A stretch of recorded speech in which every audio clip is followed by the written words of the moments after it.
Okay, I like to quickly show how to interpret our results from using our application. Now, first is that there are two types of results that can be outputted.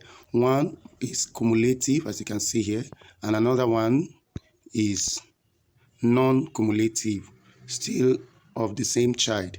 Cumulative refer to all the results in that session. So cumulative is useful for third term and not any other term. And then for if you move down a bit, you are going to see details under this one that has cumulative. You see that it has more fields than this one that is non-cumulative. You can see here, this one is just having like classwork, assignment, p.test slash midterm. P.test means periodic test, which is useful during midterm results, while midterm score is useful during terminal result. Then we have exam, and then we have total, grade, subject position, then subject class average. So this is just for non-cumulative, but if you check for cumulative, you have more fields where you need to express what the child has in second term, third term, then you even have two subject averages. And if one is not careful, especially when it is not third term, you are checking on the cumulative result, you may not get it, the real performance of your child easily. And after the total, which is in 100%, you have grade, and then followed by grade, you have subject position, then subject class average, then lastly you have subject remark. These remarks are based on the total, that is what the person has over 100. The subject remark, the grade, and the total, they work hand in hand. So anything that you have in subject remark is based on the grade, and the grade is based on the total out of 100. So when you have fail here, you see that the grade is F9, and then you see total here is 29. So and then if you move down a little bit, come to where you have economics, you have 47.50 as subject class average. The subject remark after it is pass. That pass is based on the score over 100, not on the subject class average. In other words, if you look at economics again, out of 100, the child score 50. And so if you come to our scale on the top right, on the top left corner here, you see that we have grading scale stated. If you look at 50, 50 is D7. 50 is D7. And what do you have under economics? 50, which is D7. And D7 is rated as pass. D7 is rated as pass. So the pass here is not based on 47.5, but it's based on 50.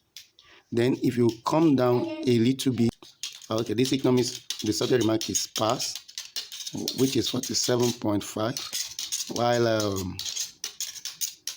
this one that is 42.67 is credit. You can see that it's lower than 47.5. So how come we'll rate 47.5 as pass and we rate 42.67 as credit? No. So the judgment here is based on the grade. If you come and look at the grade in mathematics, it's C5, and that's a credit. And then if you look at the grade in economics, it is D7. That's a pass mark. No, and then you should look at the percentage. 61 in mathematics, in economics is 50. So you see, this subject remark is based on this total and the grade, and not this subject average. Now, somebody will be more confused if he checks cumulative. Let's look at cumulative economics and mathematics. Economics, if you check, this is considering like the three terms altogether. So you see that economics here is telling you C6. Okay, that C6 is okay. It's based on this second term. You see, so the best is, because we are currently in second term, you can see that it's judging the grade based on the total of what it has calculated for second term, and that is 63. Let's look at 63. What is 63 in our grading system? 63 falls to C5. 63 falls to C5, and that is what it has given you. So you can see that if you are checking cumulative in second term or first term, your judgment will be wrong, will not be accurate. Cumulative is meant for, session ending, and that is when you will have had different scores for better judgment. So second term, first term is just meant to check using non-cumulative, and then you'll be able to make better judgments too. Where's our mathematics again? Mathematics 50. You can see here this. So the system works in a way that cumulative considers all the results for that session, while non-cumulative is the result per time that you are checking, midterm, terminal, for first time or for second time or for third time. So those are the non-cumulative is the best to make those judgments. But when you want to do promotional exam, you don't talk about the cumulative where all these other judgments will be needed. So with that, I believe there should be no confusion when checking results. Thank you very much.